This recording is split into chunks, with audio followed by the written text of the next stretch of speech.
I'm randomly in Vermont somewhere, but we're going to do this thing. Boy Green Daily, New York Jets video show. We're going to react to the Joe Tippmann injury news and some Jets offensive line questions coming out of the bye. Without further ado, let's get this party started.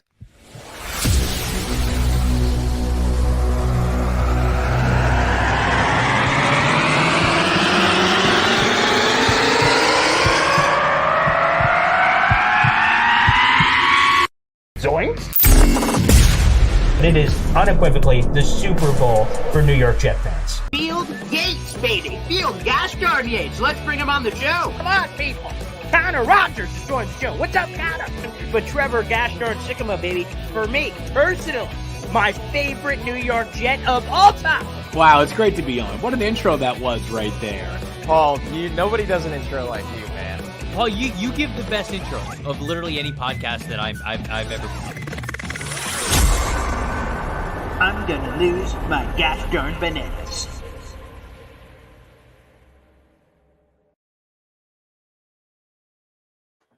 Good morning, everybody. My name is Paul Eston Jr., a.k.a. Boy Green. I'm the New York Jets digital reporter for Heavy.com. Welcome to Boy Green Daily. Like I said, I'm somewhere randomly in the state of Vermont. And thank you guys for bearing with the setup and everything that's going on. And I'll just say this off the top, that the reason I'm in Vermont is my grandfather's funeral was today. And yeah, so there's been a lot going on over these last 2 weeks or so. So I appreciate you all of you guys sticking with us and through all the different varying locations and everything else. So it's been tough. It's been tough. There's no question about it. But what I say about this show and everything else, that's every once in a while, we have things like I'm talking about right now happening in our lives, whether we know it or not, with someone else when you see them. And everyone's going through stuff. And I hope this show could be a distraction for all of you guys. I'm writing a few notes down for what I'm going to say today, later at his funeral here in Vermont. And then I'll be back to normal. Well, as normal gets. We'll be back to normal Boy Green Dailies back in New York coming next week. But I appreciate you guys sticking through with us. So like I said, I've been writing a few notes down, hoping we could share a few laughs today at the funeral, tell some funny stories and things like that to hopefully make everyone feel better. And I hope Boy Green Daily can make some of you guys feel better as you guys watch us every day live at 7:30. And this is really cool. Before the show even started, shout out to Ant Jets 82 giving this amazing YouTube super chat saying, thanks, Paul. Been loving the morning shows. Keep up the great work. Let's go Jets, baby. And thank you. And Gunny should be joining us here, scheduled to join us. We'll see if he pops on before the end of the show. But either way, we'll be rocking this puppy. So Ant Jets 82, that means a lot. Thank you so much. And thank you for all the comments, guys. You guys are amazing. So really what I want this in particular Boy Green Daily to be about is about the Joe Tippmann injury. Now, if you guys didn't hear it, shout out to Jake Asman, of course, of the Jake Asman Show. He had Rich Cimini on his show a couple of days ago, and that's been a nice distraction for me, too, with everything going on. And I listened to it, and a few nuggets stood out, but the most important of which was the injury for Joe Tippmann, the Jets rookie offensive lineman, who's the 43rd overall pick in April's draft. And I'm going to just play you the clip. And here it is. Again, this is Rich Cimini on the Jake Asman Show. You can very clearly see it's also on the Jake Asman Show, but this didn't sound good. This is Rich Cimini talking about the injury and some key details. Plus, he also talks about the NFL trade deadline coming up. So without further ado, let's roll the footage here. They need a guard. I mean, they got it. That's Joe Douglas's homework assignment during this bye week is to come up with a guard because, look, Joe Tippmann's going to be out. I mean, they haven't officially said what it is. I was told it was when you hear thigh, you're thinking, he got a knee to the thigh. I'm hearing this is a quadriceps injury to the quadriceps tendon. And the gist I get is that it could be a lengthy, period of, out. So now you're down to what? Schweitzer and Tomlinson as your two guards. So they have to bring in a guard.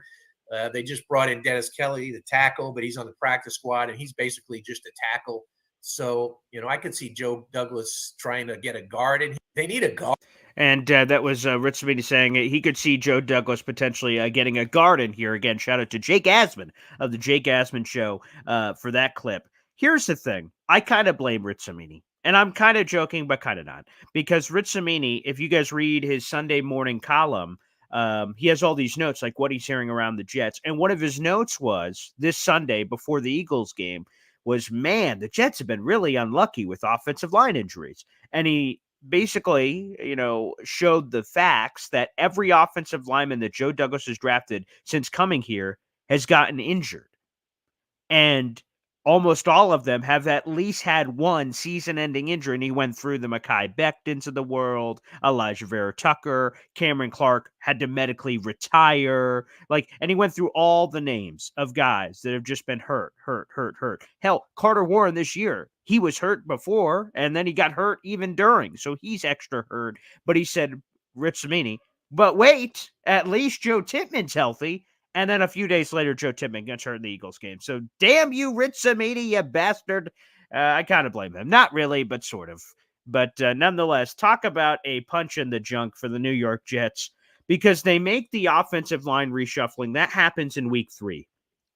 In week 3, Dwayne Brown surprisingly goes down when we weren't expecting him to, and then they reshuffled the entire deck. We had Mekhi Becton go to left tackle. You had Lakin stay at left guard, Connor McGovern stay at center, but then you had Joe Tippmann step in at right guard. Again, he was drafted to be the center, but then he came in at right guard, and then at right tackle, of course, we had Elijah Vera Tucker, who kicked outside. So that was the 5, and the 5 was vibing, baby. Things were going well. And then obviously in the Broncos game, ABT goes down again. So you got to take him out, put Max Mitchell in. So now we have that combination of Mekhi, Lakin, Connor, and Joe Tippmann at the time. And then Max Mitchell, you're like, all right, well, I guess this is the unit. Max Mitchell, by the way, is another one that got injured, which was a Jets draft pick with the rare blood clots. Injured, whatever you want to call it. So that happens. He also got injured earlier in the year when he was placed on IR. But the point is that they had to reshuffle all these guys. Now you head into the Eagles game. You're like, all right, this 5 ain't bad. Joe Tippmann goes down. Now, we don't know how long that Joe Tippmann is going to be out, but according to Rich Cimini, it's going to be out for a while where they get a quadriceps tendon injury. Sometimes when you hear a thigh injury, to Rich's point, sometimes you say, oh, he must have just got kind of piled in the leg, or maybe helmet to leg, which can sometimes happen with some of those guys. But it seems like it's going to be a longer form injury. So in the meantime, Wes Schweitzer jumps in. Now, here's an interesting note for those who don't know. Back in week 3, the New England Patriots game, when the Jets made all the offensive line changes we talked about, one of the things that was supposed to happen but did not was Wes Schweitzer going in at right guard, not Joe Tippmann. Wes Schweitzer was out that week, so they made an audible at the line of scrimmage, literally, the Jets, and instead of putting Schweitzer in at right guard, they put Tippmann in at right guard, and that was the offensive line combination. But the plan was always for Schweitzer to be the right guard, not Joe Tippmann. But it was a happy accident because Tippmann, obviously, with the 43rd overall pick in the second round, had been performing very well. You'd rather have him getting those reps than Wes Schweitzer, who's just kind of this veteran. He's fine. There's nothing wrong with the guy, but you'd rather Tippmann be getting those reps. Now Tippmann's hurt, Schweitzer in. Now here's the problem. So that 5 ain't bad, I don't think, personally. You have Mekhi Becton, left tackle, Lakin Tomlinson, left guard, Connor McGovern, center, right guard now Wes Schweitzer, and then right tackle, you have Max Mitchell. Now, Max Mitchell's been a little spotty, but let's give him some time to kind of marinate here to see where that goes. So that's a 5 for now, but here's the first problem. Problem numero uno, okay? If Wes Schweitzer or Lakin gets hurt, who the hell is playing guard? And I'm going to be honest, I don't know the answer to that question. The Jets don't know the answer to that question. That's tough. So to Rich Cimini's point, he advocated, he said that is something, that's Joe Douglas's homework during the bye, is to find a usable guard as a depth piece, not necessarily to overtake one of the starters. And here's the thing. The Jets did it a couple years ago. Joe Douglas waved his magic wand and transformed a fourth-string tight end, Daniel Brown, into a starting guard in LDT, Laurent Duvernay-Tardif. He was able to do it a couple years ago. Does the old dog have a few tricks up his sleeve? Because the Jets are going to need it from a depth perspective because injuries are hitting this team like nobody's business. So they need another guy. Now, where is a guard going to come out? It was a very rare situation and circumstance for the Jets to get LDT. Very rare. He was this doctor that took some time away, and he wasn't worked into the Chiefs starting lineup, so he was kind of like this extra guy, but he wanted to play, but he had nowhere to play with the Chiefs, and then the Jets just bingo, bango, bongo. It all kind of just worked out for the New York Jets. I don't know if we're going to get that same four-leaf clover shoved up our tuchus to be able to find someone this time, but hey, if anyone could do it, of course, it's Joe Douglas. So let's hope he can find some of that magic from an offensive line perspective. Here's the other wrinkle I just want to throw out there, and we're probably going to talk about, well, I imagine we'll have to talk about this leading into Giants week, which will be coming up. But Dwayne Brown, the left tackle, the veteran offensive tackle, the Jets signed last August to a 2-year deal for $20 million. He is eligible to come off IR. Now, just because you're eligible doesn't mean you will come off IR, but he's eligible to come off IR. He was placed on IR ahead of the New England Patriots game, so just do the math. Week 3, Week 4, Week 5, Week 6. Week 7 is the bye. Week 8, he can come back. Again, just because you can come back doesn't mean you will. But what happens with him? Are you going to reshuffle the entire offensive line again? I certainly hope not. Dwayne Brown's a warrior. The team loves him. The coaching staff loves him. Everyone loves him. Everyone loves Dwayne Brown for good reason. But he did not perform well at the beginning of the season. And Mekhi Becton's looked pretty good. I mean, Mekhi always wanted to be a left tackle anyway. I think that what I would do if I'm running the Jets is if Dwayne Brown is healthy and good to go, I make him the primary backup at left tackle. It's not bad to have options. Everyone loves options. When I was doing tests back in high school, multiple choice was my favorite choice. Give me a few to pick from. The fill in the blank, you're like, oh boy. Because that's what the answer to the question is right now at guard. Fill in the blank. Who's filling in the blank if someone gets hurt? It's like, I don't know. We're all scratching our head. Like I scratched my head back in high school on some of those fill in the blank questions. I'm like, oh boy, I don't know what I'm going to put in here. The Jets don't know what they're going to put in there. But multiple choice, you have a few options. Okay, you go to the buffet line. You got a few things to dabble with. Like, okay, now we're in a different headspace. That's possible. So that's what I would do with Dwayne Brown. If he comes back, he's healthy. He's my left tackle backup. And if Mekhi goes out, of course, then whoop, Dwayne Brown gets elevated. He gets promoted and plugged into that role if that were to transpire. But again, I'm not willing to jack up the offensive line. Then what do you do? Because I'm sure from a perspective, you'd rather have the combination of Dwayne Brown at left and Mekhi at right than Mekhi at right and Max Mitchell at right. That's probably what you'd prefer. But again, you're messing up the flow. You just had Mekhi playing there forever. So to plug him back in and kick Mekhi over to right, while from an overall talent perspective, put the best 5 in the field, that may be true. I don't know if I'd mess around with the camaraderie, the chemistry, the fellowship between these offensive linemen. I don't know if I would go that far, but those are the major offensive line questions for the New York Jets. Obviously, they've also kicked the tires on La'el Collins. He's a guy I would love for the team to add. He's a very talented young man. He's still about 30 years of age, had some serious injuries at the end of last season for the Cincinnati Bengals, and that was back in like December range. And he'd be talented. He's worked out for the Jets. He's worked out for the New York Giants. He's a talented player. And I remember him from his Dallas Cowboys days, former LSU product. He's got some chutzpah. There's no question about it.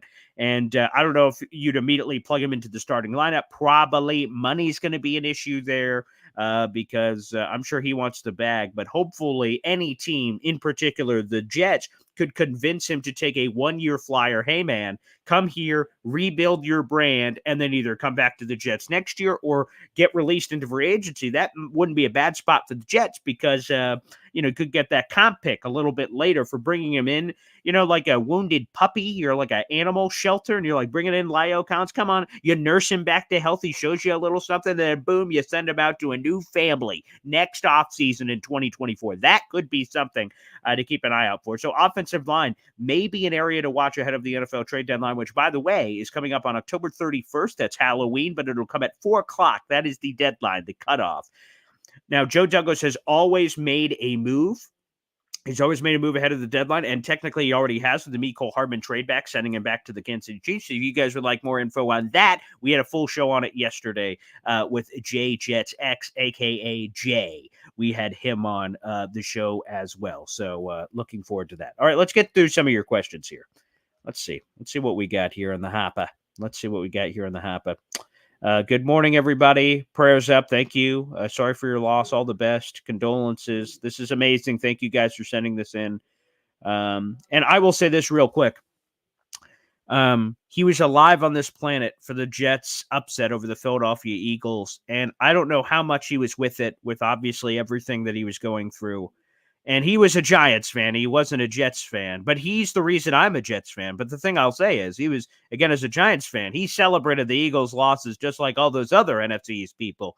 So a small part of me makes me think that win was for my grandpa. So Shout out to you, G-Pa, that the Jets beating the Eagles, overcoming the odds, and doing that for you to help out your Giants. The Giants are not doing very well for you, Grandpa, this season. So my Jets are going to have to give them the business next week, but we tried to help you out for a week with that. There's no doubt about it. Dakota says the Giants are dead meat against us next week. This is such a pivot point for this staff because think about this. Because Robert Saleh, from what I've been told, is 0-2 after the bye. Now, I believe both of those were against the New England Patriots, and they lost both of those.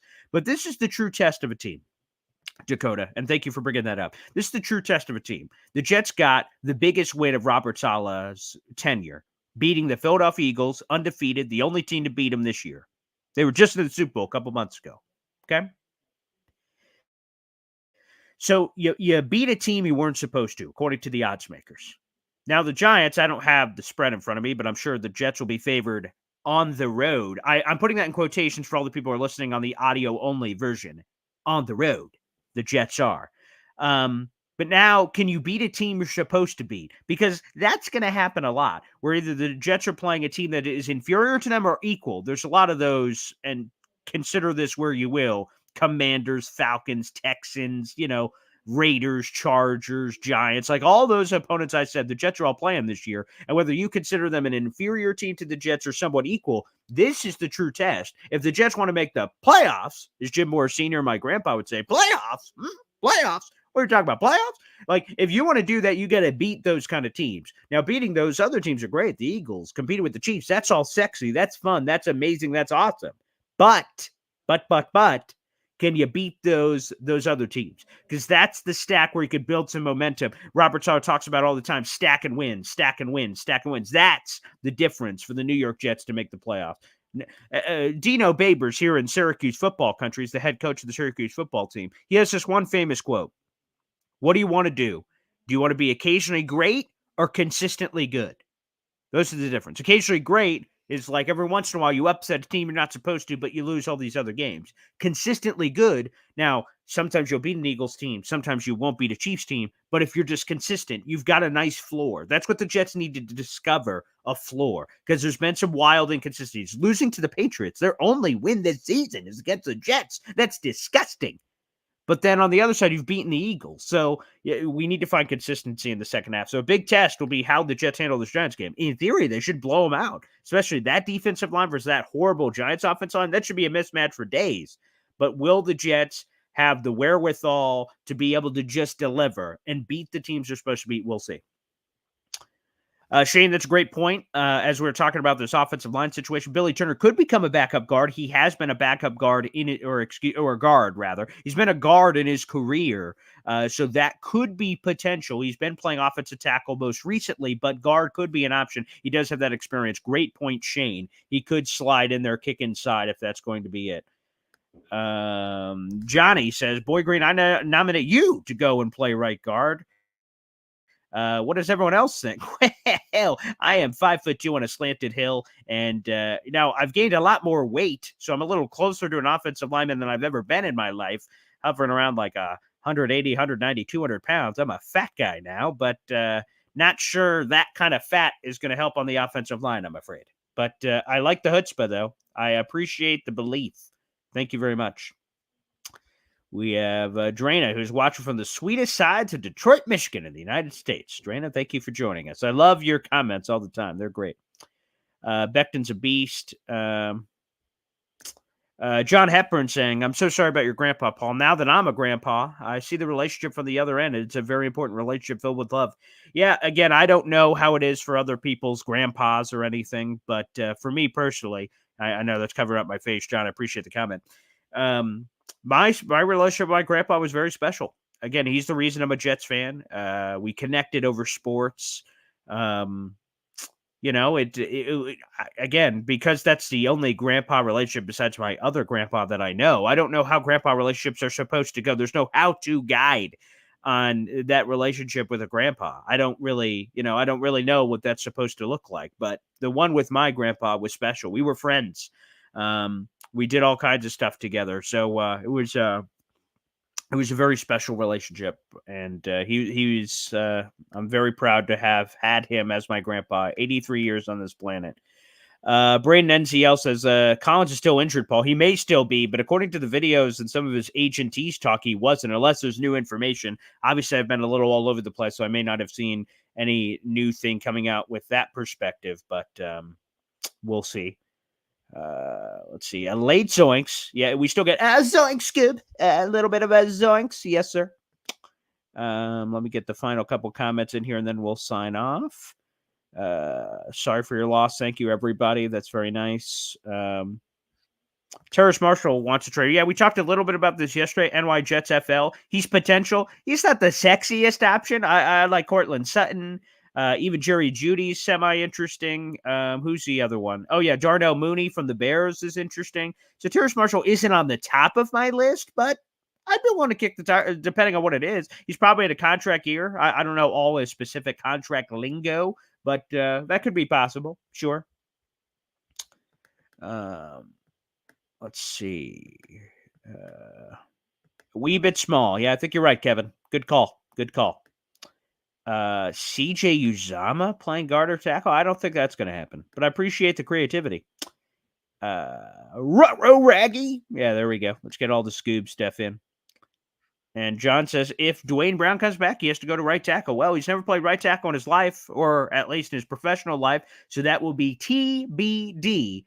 We'll see how all that transpires. All right, everybody, that's going to wrap it up for another episode of Boy Green Daily, a very special one, and you guys all know why from the beginning of the episode, but nonetheless, thanks, everybody, for tuning in. We got a special one tomorrow. We'll have a former Pro Bowl New York Jets cheerleader on the show, who's also the co-host of one of the great New York Jets podcasts out there. I am so looking forward to that conversation. It'll be the first time she graces Boy Green Daily or any of my platforms on my side, so I'm looking forward to that. That will be phenomenal. There's no question about it. So looking forward to that tomorrow morning. Thanks, everybody, for tuning in. Thanks for tuning in every day. Make sure you show your support. If you're watching on YouTube, hit the like button. Hit the subscribe button for more New York Jets content literally every day, no matter what. We get it out there for you.